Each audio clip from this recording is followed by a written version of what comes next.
हाँ everyone, as you all know कि हम साथ में भारतीय न्याय संहिता 2023 पे चैप्टर वाइज एमसीक्यू सॉल्व कर रहे हैं।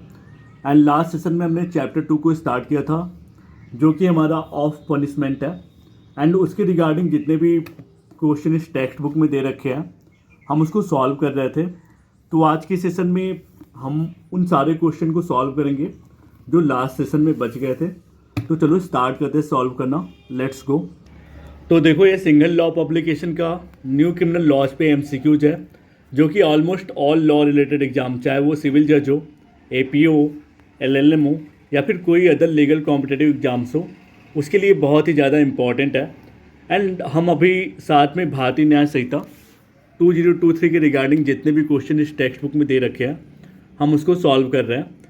तो देखो, सबसे पहले तो ये कि यार अभी हमारे इन न्यू क्रिमिनल लॉज पे इतने एग्जाम्स हुए नहीं हैं कि हमें प्रीवियस ईयर क्वेश्चन पेपर मिले। तो सबसे बेस्ट वे यही है कि हम इन पे चैप्टर वाइज एमसीक्यू सॉल्व करें, ठीक है। तो हम अभी चैप्टर 2 को सॉल्व कर रहे थे। तो चैप्टर 2 पे नियर अबाउट हमने 25 क्वेश्चंस इस बुक से कर लिए थे। आज के सेशन में वो सारे क्वेश्चन को हम सॉल्व करेंगे जो हमारा लास्ट सेशन में बच गया था, ठीक है। तो देखो, आपके भारतीय न्याय संहिता का जो चैप्टर 2 है वो ऑफ पनिशमेंट है, जिसके रिगार्डिंग जो प्रोविज़न आपकी इस संहिता में दे रखा है वो सेक्शन 4 से लेके सेक्शन 13 तक है। एंड हम इस चैप्टर पे नियर अबाउट 25 क्वेश्चंस हमने सॉल्व कर लिया था, डैट मीन्स यहाँ तक।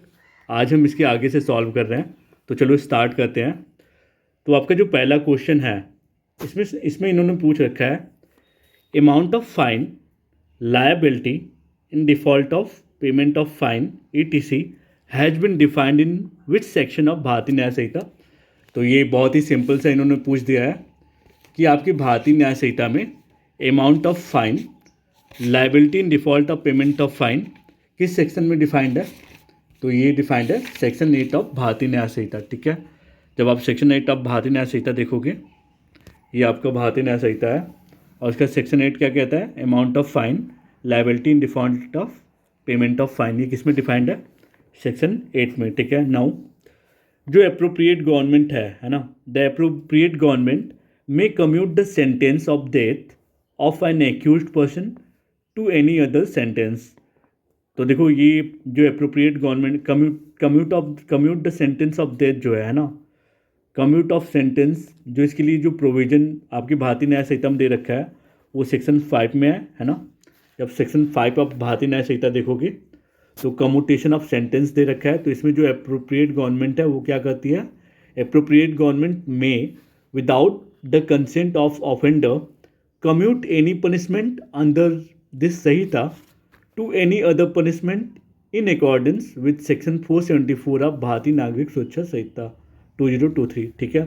तो ये सेक्शन क्या कहता है कि जो अप्रोप्रिएट गवर्नमेंट है वो बिना कंसेंट के बिना ऑफेंडर के कंसेंट के कम्यूट कर सकती है किसी भी पनिशमेंट को, चाहे किसी भी पनिशमेंट में, पर वो अकॉर्डेंस विद किसके होना चाहिए, सेक्शन 474 ऑफ भारतीय नागरिक सुरक्षा संहिता, है ना।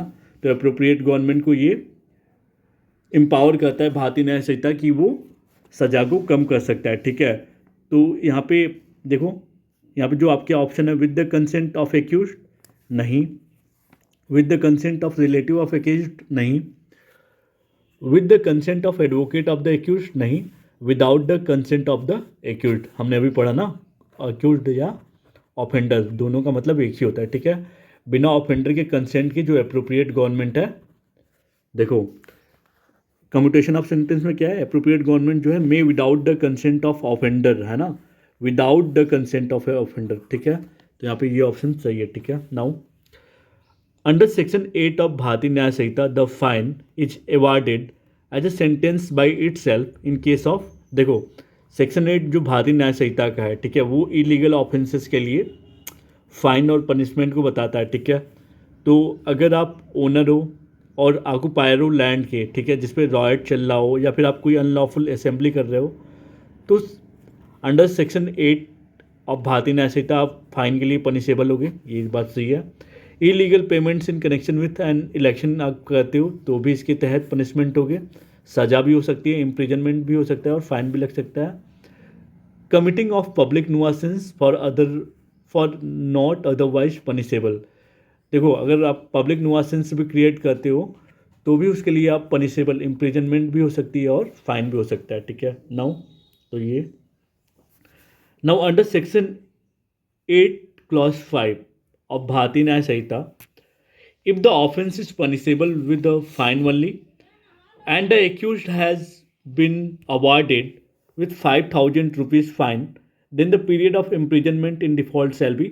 तो आप जब सेक्शन 8 क्लॉज 5 देखोगे, ये है सेक्शन 8, इसका क्लॉज 5 क्या कहता है, सेक्शन 8 का क्लॉज 5 देखो तो ये कह रहा है 4 मंथ का पनिशमेंट होगा अगर जो अमाउंट ऑफ फाइन है वो 10,000 से एक्सीड नहीं करता तो। और सब सेक्शन 5 का क्लॉज ये कहता है कि 2 मंथ का पनिशमेंट होगा अगर जो आपका जो फाइन है वो 5,000 से ज़्यादा एक्सीड नहीं करती है तो, ठीक है। 4 मंथ का इम्प्रिजनमेंट होगा अगर आपका जो फाइन है वो 10,000 से ज़्यादा एक्सीड ना करे।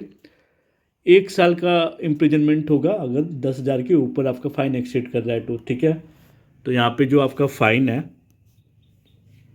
यहाँ पे जो आपका फ़ाइन है वो कितना है, 5,000 का है। तो अभी हमने देखा 2 मंथ, तो इसके लिए 2 मंथ सही है, ठीक है। Now if the offence is punishable with a fine or community service, the imprisonment which the court impose in default of payment of the fine are in default of community service shall be simple, and the term for which the court directs the offender to be imprisoned in default of payment of fine are in default of community service shall not exceed। तो यहाँ पे जो आपका option हो जाएगा, अभी देखो अभी हमने पढ़ा था ना, यही वाला अभी हमने पढ़ा है, इसमें दे रखा है कि if the offence is punishable with a fine or community service, ये पूरा सेक्शन 5 ही है ना, सॉरी सेक्शन 8 का सब सेक्शन 5 का पूरे क्लॉज को इन्होंने दे रखा है, ठीक है। If the offence is punishable with fine और community service imprisonment which the court imposed in default of payment of fine, तो यही सारी बातें को उठा के यहाँ पे रख दिया गया है, ठीक है। तो इसमें ऑल ऑफ द एबव सही है, क्योंकि हमने देखा था 2 मंथ का इम्प्रिजनमेंट होगा अगर 5,000 के ऊपर 5,000 से एक्सीड करता है फाइन, तो 4 मंथ का इम्प्रिजनमेंट होगा अगर 10,000 के ऊपर एक्सीड करता है, 10,000 के ऊपर करता है तो 1 ईयर का हो जाएगा, ठीक है। तो इसमें ऑल ऑफ द एबव सही है। तो ये सेक्शन 8 का सब सेक्शन 5 में 3 क्लॉजेज है, ये याद रखना बहुत ज़रूरी है, ठीक है। Now when no sum is expressed to which a fine may extend the amount of fine to which the offender is liable, the amount of fine can B.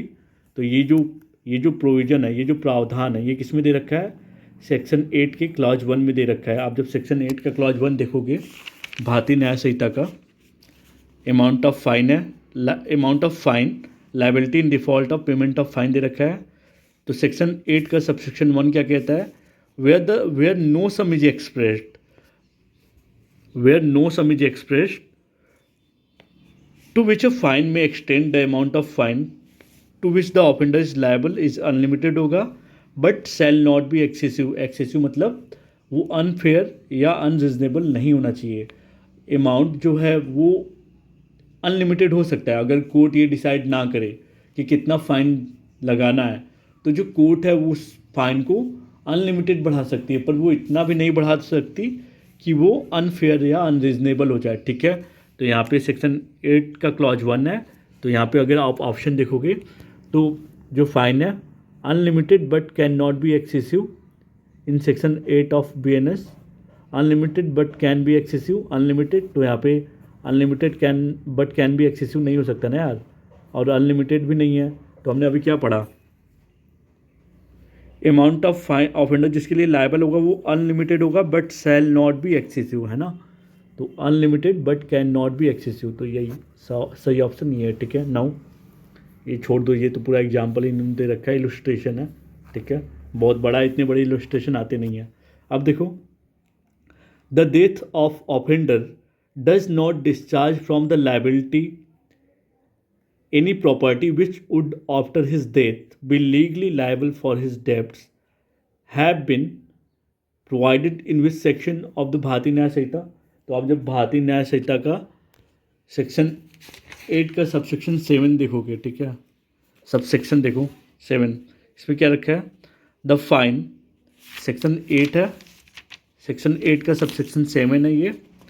इसमें क्या कह रहा है, the fine or any part thereof which remains unpaid may be levied any time within 6 years after the passing of the sentence, and if under the sentence the offender be liable to imprisonment for no longer period than six year, then at any time previous to the expiration of that period and the death of the offender does not discharge from the liability any property without which would after his death be legally liable for his debt। तो section 8 का subsection 7 क्या कहता है, अगर किसी person पे है ना, किसी पर्सन पे फाइन और 6 साल का इम्प्रिजनमेंट है, ठीक है, तो वो 6 साल का सज़ा भुगतने से पहले ही मान लो इनकेस जो ऑफेंडर वो मर जाता है, फिर भी वो अपने पनिशमेंट ऑफ लाइबिलिटी से डिस्चार्ज नहीं होगा, उसको वो फाइन पे करना ही होगा।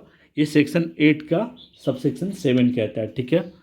तो यहाँ पे वही बात है कि जो डेथ ऑफ ऑफेंडर है वो डिस्चार्ज नहीं होगा अपनी लाइबिलिटी से यानी प्रॉपर्टी से, ठीक है। अगर उसका डेथ भी हो जाता है तो 6 साल के पनिशमेंट को भोगते हुए, ठीक है।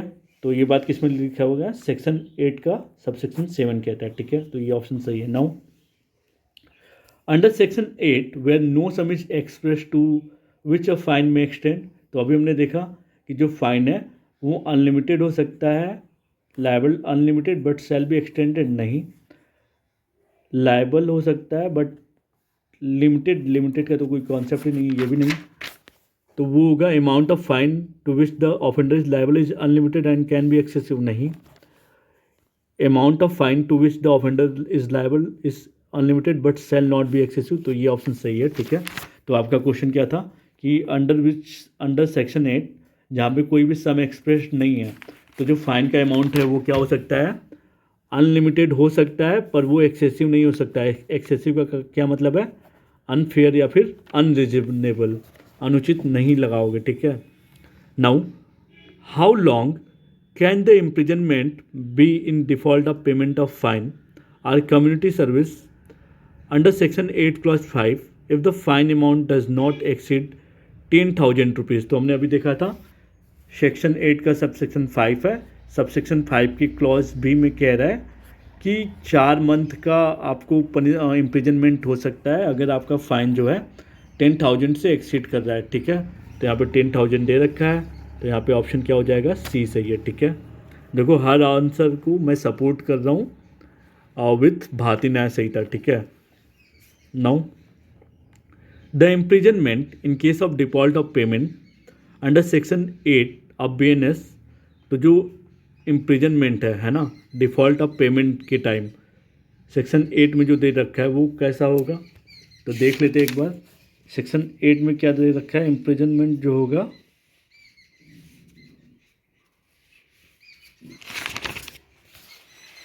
कोर्ट में सेंटेंस टू डायरेक्ट, ठीक है ठीक है ठीक है ठीक है ठीक है, imprison shall be in excess any other, ठीक है। मैं तो देखो इसमें सिंपल ही होता है, आप ये जानो, ठीक है। उसमें कहीं लिखा मिल नहीं रहा अभी, तो इम्प्रिजनमेंट जो होता है वो सिंपल मिलता है, ठीक है। किस केस में, imprison in case of default of payment of fine, ठीक है। अगर आप फाइन की पेमेंट में डिफ़ॉल्ट करते हो तो सिंपल इम्प्रिजनमेंट मिलता है, ठीक है। रिगोरस या हार्ड लेबर नहीं मिलता, ठीक है। रिगोरस और हार्ड लेबर किस में डिफाइन है, सेक्शन 4 के क्लॉज सी में, ठीक है। Now under section 8 clause 6 of BNS imprisonment of for non payment of fine shall B terminate. देखो जब सेक्शन 8 का क्लॉज 6 आप देखोगे, सेक्शन 8 का क्लॉज 6 क्या कहता है, सेक्शन 8 का क्लॉज 6 कहता है जो इम्प्रिजनमेंट सेक्शन 8 का सब सेक्शन 6 का क्लॉज ये कहता है the imprisonment which is imposed in default of payment of fine shall terminate whenever that fine is either paid or levied by the process of law, ठीक है, if before the expiration of term of imprisonment fixed in default of, ठीक है, छोड़ो ये सब। तो section 8 का clause 6 कहता है कि अगर आप ऑन पेमेंट ऑफ फाइन दे दोगे तो आप बच जाओगे, ठीक है। Now under section 8 clause 3 of Bharatiya Nyaya Sanhita the sentence of imprisonment for non payment of fine shall be limited to 8 clause 3 में क्या कह रहा है कि 8 की सबसेक्शन 3 में क्या कह रहा है कि जो अंडर सेक्शन 8 का जो सबसेक्शन 3 है, जो इन सेंटेंस ऑफ इम्प्रिजनमेंट है for non payment of fine shall be limited to, तो सेक्शन ये है आपका सेक्शन 8। सेक्शन 8 का सबसेक्शन 3 क्या कह रहा है, the term for which the court direct the offender to be imprisonment in default of payment of fine shall not exceed 1/4 of the term of imprisonment which is maximum fixed for the offence if the offence is punishable with imprisonment as well as fine। ठीक है, तो 1/4 लगेगा। ठीक है, अगर आप fine नहीं दे रहे हो तो 1/4 आप सज़ा और भुगतो। ठीक है, तो ये सेक्शन 8 का सबसेक्शन 3 कहता है। तो यहाँ पे देखो ये दे रखा है ना, तो 1/4 ऑफ द मैक्सिमम पनिशमेंट, तो ये ऑप्शन सही है। ठीक है, now the imprisonment which is imposed in default of payment of fine shall terminate. ये टर्मिनेट कब हो जाएगा, जो इम्प्रिजनमेंट है उससे आपको छुटकारा कब मिल जाएगी, whenever that fine is either unpaid or levied, नहीं, whenever that fine is either paid or levied by the process of, सही है sir, sorry by the process of law है, नॉट सर्कमस्टांसेस। ठीक है, whenever that fine is either paid or levied by the process of law. ठीक है, now limit of punishment for offences made up of several offences has been given in, तो ये आप जब section 9 देखोगे, ठीक है, सेक्शन 9 में ये डिफाइंड है, section 9 of Bharatiya Nyaya Sanhita, limit of punishment of offence made up of several offences section 9 में डिफाइंड है। तो बेसिकली ये पूछा गया है कि किस में डिफाइंड है, तो इसके लिए ऑप्शन सी सही है। नाउ ए जो है वो जेड को 50 स्ट्रोक मारता है डंडे से। Here A may have committed the offence of voluntarily causing hurt Z by the whole beating and also by each of the blows which make up the whole beating. If A were liable to punishment for every blow, he might be imprisonment for 50 years, one for each blow, but he is liable only to one punishment for the whole beating। ठीक है, तो ये किस section का illustration है, हमें ये बताना है। तो जब आप सेक्शन 9 देखोगे, सेक्शन 9 क्या कहता है, limit of punishment of offence made up of several offences. तो इसका जो आप इलस्ट्रेशन 1 देखोगे तो सेम इलस्ट्रेशन 1 की बात कही गई है कि अगर कोई पर्सन, मान लो आप ए हो, है ना, आप जेड को एक ही डंडे से 50 बार मारते हो, ठीक है, तो आपका पूरा जो सेवरल ऑफेंस है उसे एक ऑफेंस माना जाएगा, है ना। ये नहीं कि आपको 50 डंडे के लिए अलग अलग पनिशमेंट मिलेगी। तो ये जो इलस्ट्रेशन है वो किस में दे रखा है, सेक्शन 9 में दे रखा है। ठीक है, now while A is beating Z, Y interferes and A intentionally strikes Y, here as the blow given to Y is no part of the act whereby A voluntarily causing hurt to Z. तो देखो यहाँ पे क्या हो रहा है, ए जो है वो जेड को मार रहा है, तो वाई जो है घुस गया बचाने के लिए। ठीक है, फिर ए ने क्या हुआ, ए ने इंटेंशनली वाई को भी मारना चालू कर दिया। तो यहाँ पे जो वाई है ना, is no part of the act whereby involuntarily causing hurt Z to Z. तो यहाँ पे जो ऑप्शन आपका सही होगा वो क्या होगा कि जो ए है वो दोनों को पीटने के लिए लायबल होगा, भले ही वो इंटरफेयर कर रहा हो बचाने के लिए। ठीक है, तो ये अगेन आप जब सेक्शन 9 का इलस्ट्रेशन 2 देखोगे तो सेम इलस्ट्रेशन उन्होंने दे रखा है। ठीक है, now punishment of a person guilty of one of several offences, the judgment stating that is doubtful of which has been given in. तो ये बात कहाँ रखी गई है, सेक्शन 10 में कही गई। ठीक है, punishment of person guilty of one of several offences, judgment stating that it is doubtful of which. ठीक है, ये बात सेक्शन 10 में डिफाइंड है। ठीक है,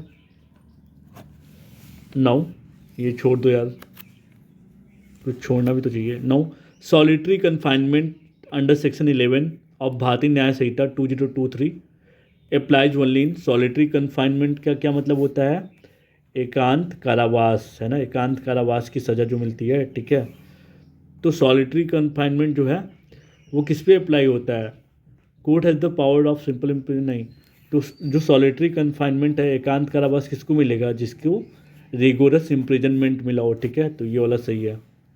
तो सॉलिटरी कन्फाइनमेंट डिफाइन कहाँ है? सेक्शन 11 में। तो section 11 of Bharatiya Nyaya Samhita solitary confinement, ठीक है। Now enhanced punishment for certain offences after previous conviction is provided in which section? तो देखो, अगर आप सेक्शन 13 देखोगे आप भारतीय न्याय संहिता, मतलब चैप्टर 2 का लास्ट सेक्शन में क्या दे रखा है? Enhanced punishment for certain offences after previous conviction. ये बात कहाँ पे डिफाइंड है? Section 13 of Bharatiya Nyaya Samhita. Now, under section 13, whoever having been convicted by a court in India of an offence punishable under chapter 10 or chapter 17 of भारतीय न्याय संहिता shall be subject to subsequent offence। ये तो इसमें imprisonment for life भी मिलेगा, imprisonment of either description for maybe 10 years भी हो सकता है, ठीक है, and may extend to imprisonment for life। Now, under section 11 of Bharatiya Nyaya संहिता, बहुत ही इंपॉर्टेंट है। Under section 11 of Bharatiya Nyaya Samhita, while executing a sentence of solitary confinement, when the imprisonment awarded is more than 3 months, solitary confinement must not exceed। तो जब 3 महीने की सज़ा मिलती है, ठीक है, 3 महीने का अगर सॉलिटरी कन्फाइनमेंट मिल रहा है तो 1 महीने में 7 दिन ही हो सकता है, ठीक है। जो सॉलिटरी कन्फाइनमेंट अगर आपको देती है सरकार, मतलब कोर्ट देती है, तो उसमें भी रूल है कि आपको 1 महीने में 7 दिन ही एकांत कारावास में रखा जाएगा, ठीक है। तो इसके लिए जो प्रावधान है वो सेक्शन 11 भारतीय न्याय संहिता में दे रखा है। देखो, यह है सेक्शन 11 सॉलिटरी कन्फाइनमेंट। सेक्शन 11 का जो क्लॉज ए है वो क्या कहता है? A time not exceeding 1 month if the term of imprisonment shall not exceed 6 month. ठीक है, कहीं तो दिया था 7 डेज का होता है यार, 14 डेज, ठीक है। हाँ देखो यहाँ पे, देखो जो सॉलिटरी कन्फाइनमेंट मिलता है वो एक्सीड नहीं होना चाहिए 7 डेज से in any month of the whole imprisonment, ठीक है। अगर किसी को सॉलिटरी कन्फाइनमेंट की सज़ा मिल गई, ठीक है, तो इसके लिए 12 में दे रखा है, सेक्शन 12 में दे रखा है कि उस बंदे को हर महीने में 7 दिन से ज़्यादा नहीं रखा जाएगा। और सॉलिटरी कन्फाइनमेंट के लिए मैक्सिमम जो है वो 3 महीना है, ठीक है, सज़ा। Now, which among the following was the first case before the Supreme Court of India where the constitutionality of death penalty was challenge? तो ये Jagmohan Singh versus state of UP के केस में, ठीक है। सो हमने चैप्टर 2 के रिगार्डिंग जितने भी क्वेश्चन इस टेक्स्ट बुक में दे रखे हैं उसको सॉल्व कर लिया। आगे हमारा चैप्टर 3 स्टार्ट होगा जो कि आपका जनरल एक्सेप्शन है, सेक्शन 14 से लेके 44 तक। So thank you, stay connected and let's learn together.